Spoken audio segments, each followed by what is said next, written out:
Dnešným hostom je Adela Vincová. Adelka, vítaj. Ahoj. Ako Ahojte. sa máš? Trošku unaveno, ale inak veľmi dobre. No, ja keby som chcel povedať, že kde vlastne ty teraz pôsobíš, v akej televízii, tak ty si vlastne všade. To je zásada. Ja som všade, aj vo všetkých chladničkách, aj konzervách, odkiaľ sa dá vyskočiť, tam som. A ešte si aj vo Fan rádiu, no proste, kde teraz všade si? A teraz, tým, že to nahrávame v letnom období, tak sa veľmi teším z toho, že bude taký trochu útlm. Ale mám projekty v Markíze a mám projekty v RTVS, teda v televízii a vo Fan rádiu. Ale v rôznych mierach, aj, takže nie všade, že by som bola nejak naplno. Vo Fanku som hodinu do týždňa. Takže tak. Ako si vlastne začínala? A myslím si, že... No počkaj, ty si začínala v Markíze v nejakých 14 rokoch? Aj... 16. 16? Aha. Ja som ťa už dal o 2 roky skôr? Nie, 14 som mala, keď skúsim to skrátiť, aj keď neviem, či sa to bude dať. Bola ešte taká iná televízia dávnejšie, tu volala sa VTV. A tam som mala vtedy 14, keď som bola hosťom s viacerými spolužiakmi na tému 8-ročné gymnázium. A preto sme tam boli viacerí, akože menší, väčší, ktorí chodia na 8-ročné. A evidentne som bola nejaká zhovorčivá, pretože mi povedal potom režisér, že bude tu konkurs na moderátora takej tínedžerskej relácie a že či nechcem prísť na konkurs. A ja, že jasné, veď to bude zábava. Tak som išla a dostala som sa do nejakého ďalšieho kola až do ako keby kvázi finále, kde som naživo moderovala jednu reláciu s Dagom Palovičom, ktorý bol vtedy moderátor. Takže Dag Palovič, minulo sme na to spomínali spolu, je môjim prvým spolumoderátorom. A tam som to tak nejak oňuchala a keď vznikla Markíza a hľadali ľudí do Telerána, ktorí by robili nejaké reportáže, takzvané iba ruky anketové a neviem čo, také tie obsahy do ranného vysielania, tak som išla a aj tam ma zobrali, viacerých nás zobrali. A potom? A potom, tam som robila asi podľa mňa 3 roky popri strednej škole. To bolo veľmi vtipné, lebo to bolo obdobie, keď ešte neboli, keď len začínali mobilné telefóny, úplný pravek. Takže ja keď som chcela a mala zistiť, že či treba niečo natočiť, tak som cez veľkú prestávku z 10 korúnkov išla do automatu zavolať do Markízy, halo, treba niečo natočiť, netreba. A potom som nastúpila na 115 autobus, išla som do Markízy a niečo som teda išla točiť, mala som individuálny plán. Takto som fungovala. A popri tom som počúvala Fan rádio, to bola moja srdcovka, odkedy vzniklo, to bola taká naozaj, že ikonická rozhlasová stanica a myslím si, že stále v niečom je. A keď vyhlásili konkurs, keď som mala 18 rokov, tak som to počúvala v tom rádiu, to bol posledný verejný konkurs, posledný taký, že hoci kto z ulice príďte, to sa dnes už nerobí, dnes sa tak iba rotujú ľudia z rôznych médií a ťahajú sa a robia sa rôzne rošády, tak som to počúvala s takým rešpektom, že mne ani nenapadlo, že by som na ten konkurs mohla ísť. Mne len mama povedala, už keď to znelo pomaly mesiac v tom éteri, že čo sa neprihlásiš? A ja, že čo, ja viem, že do Fan rádia, pre Boha, že tam ma v živote nezobrali a ona, ale veď máš rada to rádio, máš už nejaké skúsenosti. Tak som išla. A bolo tam vtedy naozaj veľa ľudí na tom konkurze a tiež som prechádzala rôznymi kolami a tak sme sa vlastne dostali do toho finále s Verou Vysterovou a vtedy nás prijali obe. No a tak som sa dostala do Fanka, keď som mala nejakých, akurát sa to zlomilo 18, 19. A potom sa to tak posúvalo, potom ma zavolali do 7 SRO glosovať, to bola veľká tragédia z mojej strany. A potom ma zavolali na konkurs do Superstar a tam sa to asi tak zlomilo. Myslím si, že také tie kľúčové dvere mi vlastne otvoril Peter Nunes a nové vedenie STVčky s takou nejakou odvahou dať na obraz tváre, ako bol Pico, ja a Bruno, ktorí dovtedy nikde neboli. To vlastne bolo na RTVS, potom sa to vlastne presunulo na Markízu a ty si vlastne potom robila Let's Dance. A počúvaj, ja si to tiež až tak nepamätám.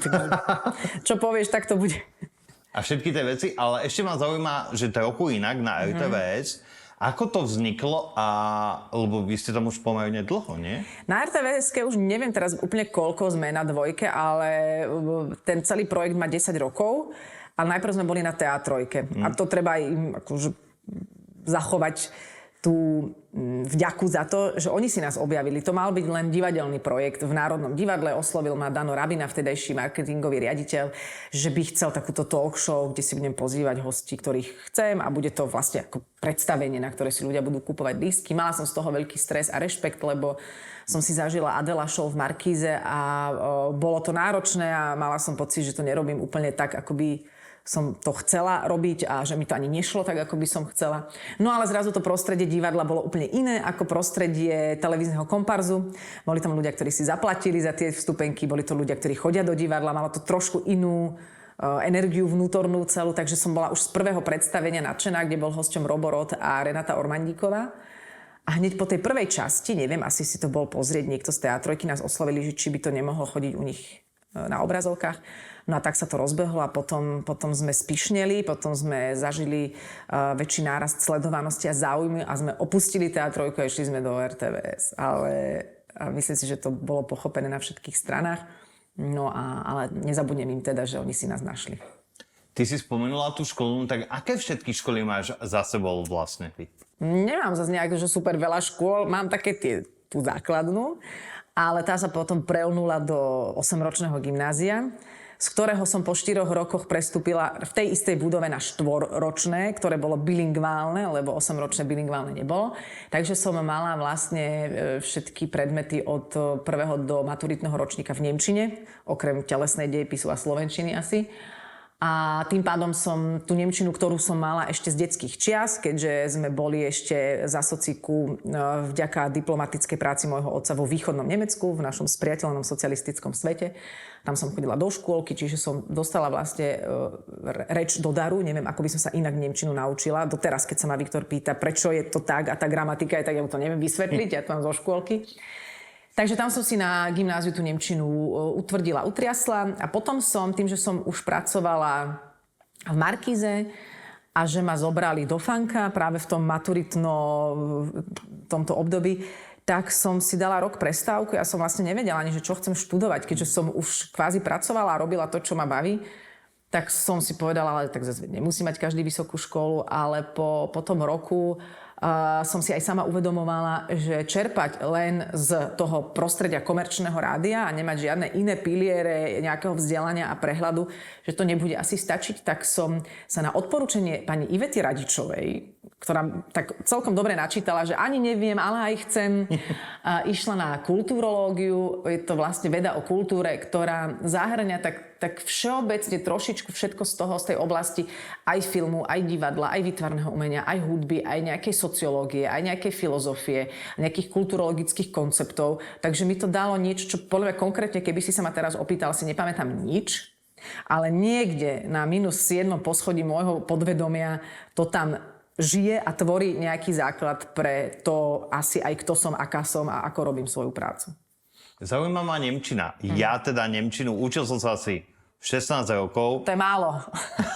Neznášam ten jazyk. Ty ho máš rada? Mám nemčinu veľmi rada, pretože keď s tou rečou človek vyrastá, tak zisťuje jej pravidlá, zisťuje jej humor, zisťuje jej také, že ona je vlastne taká drzá reč, alebo taká, že prekvapí ťa, že v podstate až niekedy až do konca vety nevieš vlastne, čo sa deje, lebo sloveso príde až na konci. Je veľmi ťažko sa to prekladá. Oni si vedia zložiť slovo, aké dlhé len chcú. Sami si z toho vedia robiť srandu. A dokonca, keď už hovoríme o tej modernej nemčine, ona už vôbec neznie tak, ako z čias Hitlerových prejavov. Ona je oveľa mäkšia, dokonca si myslím, že už má až taký francúzsky zvuk. Takže ja mám nemčinu veľmi rada, ale úplne chápem. Ja som sa takto učila francúzštinu, podľa mňa, ja neviem, kontinuálne s prestávkami furt a naozaj až po 2 deci vína a pri nejakom veľmi nenáročnom francúzovi som schopná viesť základnú konverzáciu, ale je to ťažké, no. Aj to normálne poviem, že ma táto otázka veľmi zaujíma a v tvojom prípade najviac. Ako sa dá zdokonalovať v tom, čo robíš? Dá sa to?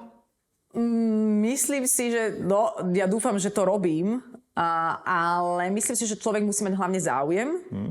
Musí si byť vedomý toho, že sa to dá stále robiť lepšie, ale nie v nejakom duchu, že chcem byť lepší, chcem byť najlepší. Nie z tejto motivácie, ale z takej úcty voči tej práci a voči konzumentom tvojej práce. A mne napríklad veľmi pomohlo obdobie 9 rokov v Slovenskom rozhlase, kde som robila reláciu Spojky, pretože išlo v zásade o normálne rozhovory v úvodzovkách so zaujímavými ľuďmi, ale vždy som potom sedela v strižni, čo sa napríklad vo Fan rádiu nedialo, lebo všetko sa išlo live, alebo teraz sa to nahrá a už to niekam ide do éteru. A počúvala som, ako kladiem otázky, ako napríklad podsúvam už svoj názor alebo svoje odpovede, ako položím 3 otázky v jednej a teda. Čiže sám si hľadať takú sebareflexiu, ale nie teraz nájsť tú mieru v tom, aby sa človek netýral, lebo niektorí ľudia v tejto branži majú tendenciu sa strašne kritizovať za to, že ako som to neurobil dobre a aké to zle, alebo sa prehnane adorovať, akí sú fantastickí. Čiže nájsť tú mieru v tom, kde človek odstúpi od nejakých emócií voči sebe a vyslovene vidí prakticky, aha, tak tuto robíš túto chybu, tu robíš takúto chybu a bez nejakého sebatríznenia si povedať, OK, tak ideme na tom robiť, aby sme to zmenili. Najlepšou prácou alebo takou najlepšou cestou podľa mňa, ako sa zdokonalovať, je práca na sebe ako na človeku, lebo to, akú máš v sebe kvalitu ako človek, sa potom v tej moderácii pretaví, lebo tam to strašne presakuje. Skrátka to, ako máš v sebe vyrovnané veci, ako máš spracované témy. Pokiaľ nejaké témy spracované nemáš, tak je to cítiť v tých rozhovoroch. Aj u niektorých kolegov vnímam, že o tomto by si ty nemala robiť rozhovory, lebo nemáš to spracované a potom to strašne preráža. Takže tá práca na sebe ako na človeku je veľmi dôležitá. Tam samozrejme tiež mám stále resty, ale minimálne si myslím, že viem už odhadnúť, čo sú moje slabé stránky, kde mám možno nejaké slepé uhly a tam zatiaľ radšej neidem, aby som to nepokašľala. A mať si myslím, že sa rád je asi základ, z ktorého sa dá odvíjať, lebo nedá sa očakávať od ľudí, že ma budú sledovať v telke, keď ja budem tá, ktorá povie, že ja sa na seba nemôžem pozerať. No tak prečo to potom vyžadujem od iných, keď je to moja práca? Takže ten základ preto, aby človek vedel so sebou robiť, je mať sa v prijatí, tak ako keď chceš robiť s dieťaťom ako učiteľ, tak ho musíš mať rád. Čiže mať taký vzťah k sebe ako k hocikomu inému, koho chceš formovať. Máš pracovné plány? Máš niečo, čo si povieš, že ešte by som to chcela robiť? Alebo... Je také to, že túžby, myslím. Áno, alebo to nechávaš plynúť, že čo príde? Priznám sa, že som toto naozaj nikdy nemala. Moja jediná túžba v celej mojej kariére bola, keď som mala tých 18 a už naozaj to vyzeralo na tom konkurze vo Fan rádiu, že sa posúvam ďalej, že dostať sa tam. Pre mňa naozaj Fan rádio bolo ako Disneyland, že méta najväčšia a naozaj tých 15 rokov, čo som tam bola, to, keď sa mi bude premietať život, tak to bude určite gro toho premietania. Ale potom všetko ostatné ja som vlastne nevedela odhadnúť. Ja som nevedela, čo je Superstar. Takže to nemohla byť moja túžba, že chcem moderovať Superstar. Nemala som ani nikdy túžbu mať vlastnú talk show, lebo vždy, keď som videla Krausa, alebo Štefana Rába, alebo kohokoľvek, tak som si vravela, veď to je super náročné. Ja neviem, či viem byť taká briskná, alebo taká k veci ako oni. Takže ja som nemala žiadne túžby, že toto by som veľmi chcela. Mne všetko tak do života prichádzalo a s väčším alebo menším stresom som tie ponuky prijímala a učila sa v nich čo najlepšie plávať. A naučila som sa napríklad vyhodnocovať ponuky podľa toho, že nebrať vážne svoje pocity. Lebo ja, keby som brala vážne svoje pocity, nejdem robiť nič. Lebo si poviem, že buď to bude hrozné, trápne, ja to nezvládnem, ja to nebudem robiť dobre, bude to prúser.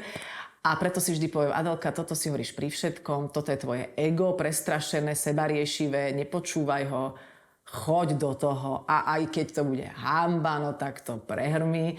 Takže tá moja cesta je skôr taká z nohy na nohu, krok za krokom a uvidí sa. A nejaké túžby asi nemám. Mám len také želanie, aby tak ako doteraz všetky tie projekty, ktoré prichádzajú mi do zorného pola, a ktoré sú vždy pestré, vždy v niečom iné, vždy vlastne sa viem nejak posunúť teraz z moderátorky na porodkyňu a môžeme skúšať rôzne veci.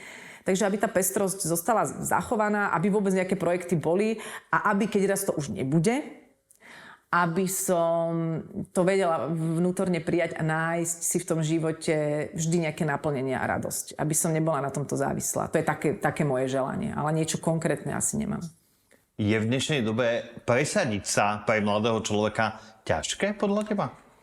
Je to veľmi zaujímavá téma, na ktorou sa niekedy zamýšľam, pretože ja som, keď hovorím o mojom príbehu, prerazila v období, keď, povedzme, že predtým, ako prišla prvá Superstar, ktorá naozaj akože rozvalila dvere do pozornosti diváka, tak ja som 8 rokov už niekde si to šolíchala, či už v tom Teleráne alebo v tom Fan rádiu. Čiže ja som išla krok za krokom, bez nejakých očakávaní, ale potom prišla Superstar a poznal ma každý.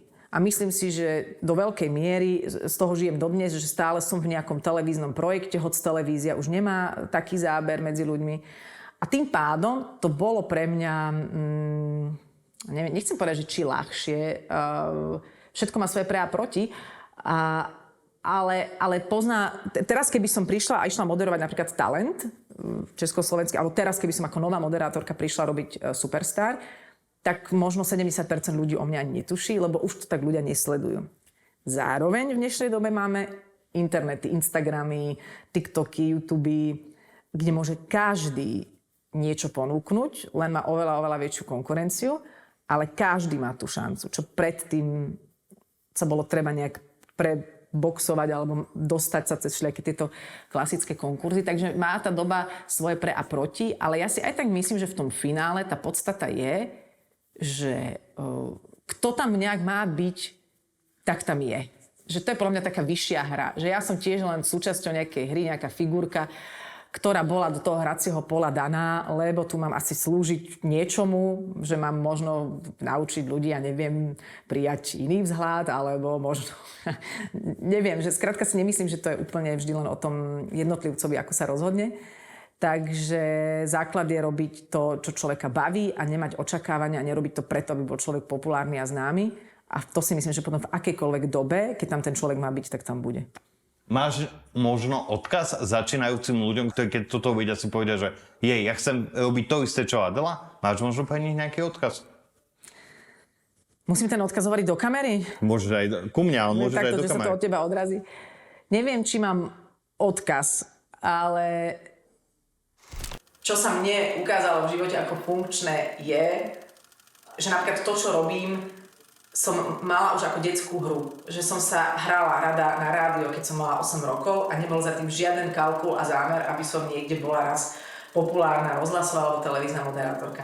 A myslím si, že v tom je nejaký kľúč, že nájsť to, čo v nás žije možno od malička v kategórii až detská radosť a tomu venovať pozornosť a to rozvíjať a každý to v sebe niekde má. A to je, myslím si, že tá cesta, ktorá nás zavedie tam, kam patríme, do toho nášho životného domčeka, na tú našu naozaj tú životnú cestu. A to je to podstatné, lebo niekto si môže povedať, že ja chcem robiť moderátora, moderátorku, ale vlastne nepočúva to, čo má vnútri v sebe a mal by byť geniálny záhradný dizajner. Takže ísť v tej svojej autenticite a skúsiť dať všetky tie vonkajšie tlaky preč, ako by mal byť kto úspešný a Forbes 30 pod 30 a mať vlastnú firmu, startup, byť moderátor, youtuber, rapper, neviem čo.